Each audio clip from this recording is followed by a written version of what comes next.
Olá, sejam todos bem-vindos a mais uma aula aqui de Sociologia. Aqui é o professor Mike e a aula de hoje é sobre mais um clássico da Sociologia, que é o pensador Karl Marx. Karl Marx foi um ícone do pensamento moderno em relação àquele que defendeu suas teorias até o último momento. Marx foi um pensador muito significativo para a sociologia, entretanto ele não é considerado um sociólogo propriamente dito, mas contribuiu muito uma análise política e também econômica para a sociedade, para o pensamento sociológico. Entretanto, Marx também influenciou muito na política mundial, coisa que marcou muito na história da sociedade, que até hoje ainda é muito citado e muito falado. Muitos odeiam, muitos o amam e assim nós iremos conhecer, do ponto de vista mais neutro possível, no ponto de vista sociológico, quem foi Karl Marx. Então hoje nós vamos entender um pouquinho, na realidade conhecer um pouquinho, quem foi Karl Marx, antes de podermos entrar no assunto, nas suas teorias propriamente dito. Então vamos lá, começar do princípio. Primeiro, vida e obra, quem foi Karl Marx, Karl Marx, ele era alemão. Aqui nós temos uma imagem dele ainda adolescente, imagem bastante rara de se encontrar. Quem foi Karl Marx? Karl Marx nasceu no dia 5 de maio de 1819, certo? Então foi logo no início aí do século XIX, na Prússia, antigo reino e posterior estado membro do Império Alemão. Então fazia parte, a Prússia fazia parte daquele Império Alemão.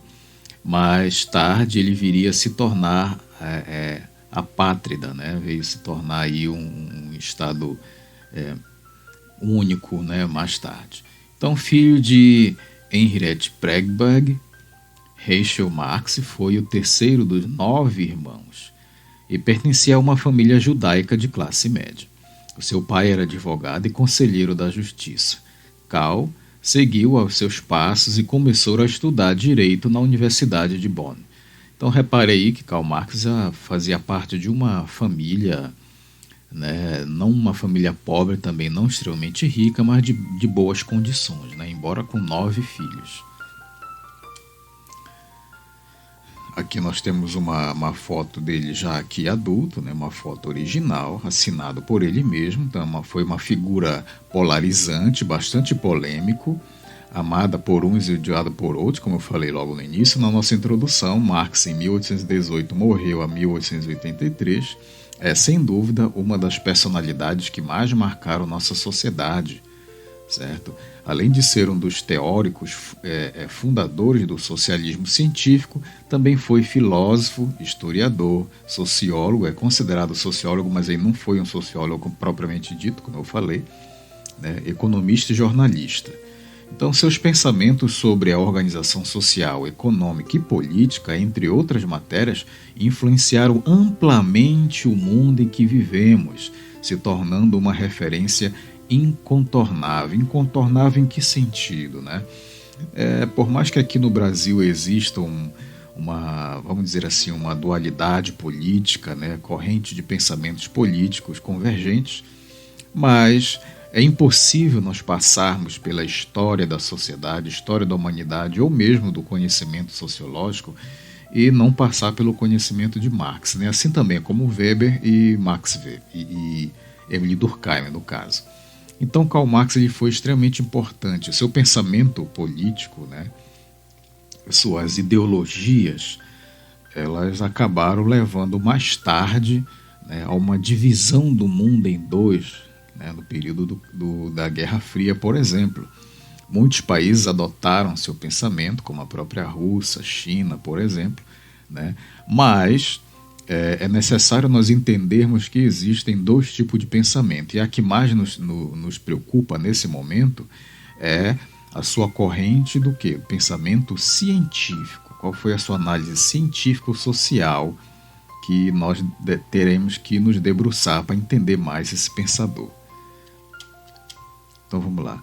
Visão crítica sobre o mundo, Marx teve uma visão extremamente crítica em relação ao mundo. Seu olhar crítico e atento do pensador ia se tornando cada vez mais evidente com o tempo. Um dos maiores nomes do socialismo, né, Marx, foi divulgando as suas opiniões sobre política, economia e organização social. Você deve estar aí em dúvida, o que é socialismo, né? Calma, nós vamos chegar lá.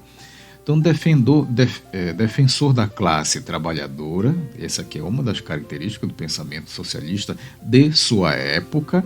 É muito claro, eu sempre digo, e eu sempre falo também, já falei em sala de aula, toda vez que vamos analisar um pensador, somente esses que escreveram sobre a sociedade, algo assim sobre a política, economia e tal, é extremamente importante você levar em consideração a época em que ele viveu, qual era o contexto social da sua época.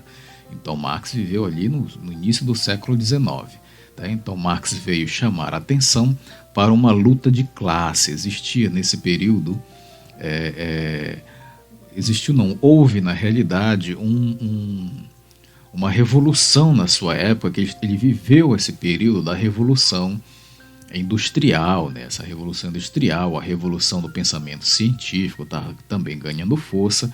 Então ele percebeu que existia um antagonismo entre o que ele chamou de classes sociais, né? Entre a burguesia e o proletariado, no caso os donos do mercado, os donos da economia, né, na sua época, e aqueles que trabalhavam.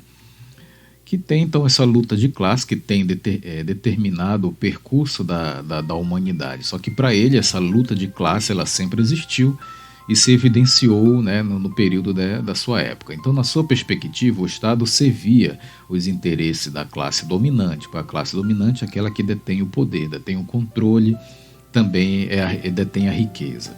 Aquela que tinha dinheiro e poder, em vez de zelar por todos os cidadãos. Então, a busca por uma sociedade sem classe é a mobilização de uma ação revolucionária organizada, fizeram de Marx uma ameaça para muitas figuras poderosas. Então, ele incomodava um pouco pela sua visão em defesa dessa classe trabalhadora, vamos dizer assim, né, por essa busca de harmonia, né, de uma sociedade igualitária. Marx ele teve muita influência de alguns pensadores, dentre eles o pensamento de Rousseau, né? Rousseau tinha essa ideia da natureza humana, de zelar pela união, pela vida em sociedade comum, né? Então Marx teve um pouquinho desse pensamento, dessa influência aí de Rousseau.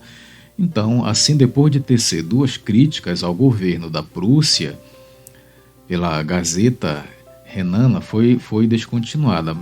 Marx também foi um jornalista, trabalhou numa Gazeta, né? Marx ficou sem emprego e foi viver em Paris. Então ele deixou de trabalhar aqui nesse jornal, vamos dizer assim, né, e trabalhar como jornalista. Ele escrevia colunas nesse jornal. Então mais tarde ele foi expulso da França e da Bélgica e pedido do governo alemão. Política e o comunismo, né? Como é que era a visão política de Marx aqui nesse sentido? Então, em Paris, Marx conheceu a Liga dos Justos, né? Uma organização aí criada por revolucionários alemães que criticavam a política da sua época, que tinham imigrado. Inicialmente, o grupo se focava no socialismo utópico, mais tarde veio se tornar a Liga dos Comunistas. Então, o que é esse socialismo utópico? Então, nós temos dois tipos de socialismo nessa corrente de pensamento aí, marxista, que seria, o socialismo seria essa revolução, né, essa transformação do poder e dominação da classe menos favorecida, no caso a classe trabalhadora. Teria que haver uma derrubada do poder autoritário, né, ou das riquezas. Então esse processo de eliminação das classes sociais era chamado de socialismo. Só que possuía dois tipos de socialismo. Socialismo científico é esse na corrente mais científica, explicando de forma mais filosófica, e tudo isso a gente vai estudar com calma, né?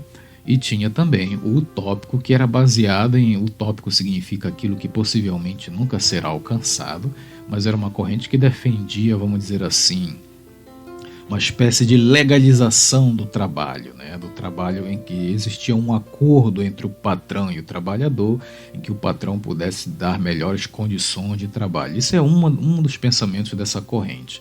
Já o comunismo seria, então, o grau final, né, desse processo de transição entre o processo de capitalismo, aí passa pelo processo de socialismo até chegar ao comunismo. Então, o socialismo seria um processo de transição para o comunismo. Então, o interesse de Marx por política e economia se tornava cada vez maior, ao mesmo tempo que a sua parceria com Engels, que era seu amigo que escreveu junto com ele várias obras, se solidificava. Então, por causa do que estava escrevendo, o teórico acabou sendo expulso da França também e teve que se mudar para a Bélgica, onde reencontrou o companheiro. Então, lá, Marx e Engels uniram forças para escrever o Manifesto Comunista. É uma obra aqui que escreve em relação ao comunismo. Isso tudo a gente vai conhecer com calma. A família acabou tendo que abandonar a Bélgica a mando do governo e circulou por vários países onde não conseguiu permanecer. Já na fase final da sua vida, finalmente, Marx se mudou para Londres, com a ajuda daquele que apoiavam o seu trabalho, já que estava enfrentando grandes dificuldades e passou o resto da sua vida naquela cidade. Então, no dia 14 de março de 1883, Karl Marx morreu por causa de problemas respiratórios que surgiram na sequência de uma bronquite. Então foi de problema respiratório, Karl Marx veio a falecer. Então, quais são suas grandes, principais obras, já para a gente finalizar aqui a nossa apresentação sobre Marx, As suas principais obras, claro que ele escreveu muito mesmo. Tem muito. Se você pesquisar no Google obras de Karl Marx, você vai ver que é uma lista bastante grande. Mas as de maior representatividade no pensamento moderno é aqui o Manifesto Comunista, em 1848, em colaboração com seu amigo, e também o Capital, aqui é a capa do Manifesto Comunista, aqui o Capital. Foram as suas grandes obras. É nesse Capital aqui que nós vamos nos debruçar um pouco mais, que é a sua análise sociológica, científica e econômica em relação a essa divisão de classe, luta de poder. Aqui que vai ser analisado, nas nossas próximas aulas, o pensamento científico baseado numa dessas suas obras, sobretudo aqui o Capital. Então, gente, vamos ficar por aqui. Foi só uma aula de apresentação. Sugiro para vocês também que você pode ver um filme que saiu há pouco tempo, se eu não me engano deve ter na Netflix, que é o Jovem Karl Marx. É bastante interessante também para você perceber qual era o contexto que ocorria na sua época. Deve ter na Netflix, eu sugiro um filme bastante interessante. Então é importante conhecer. Então é isso, até a próxima.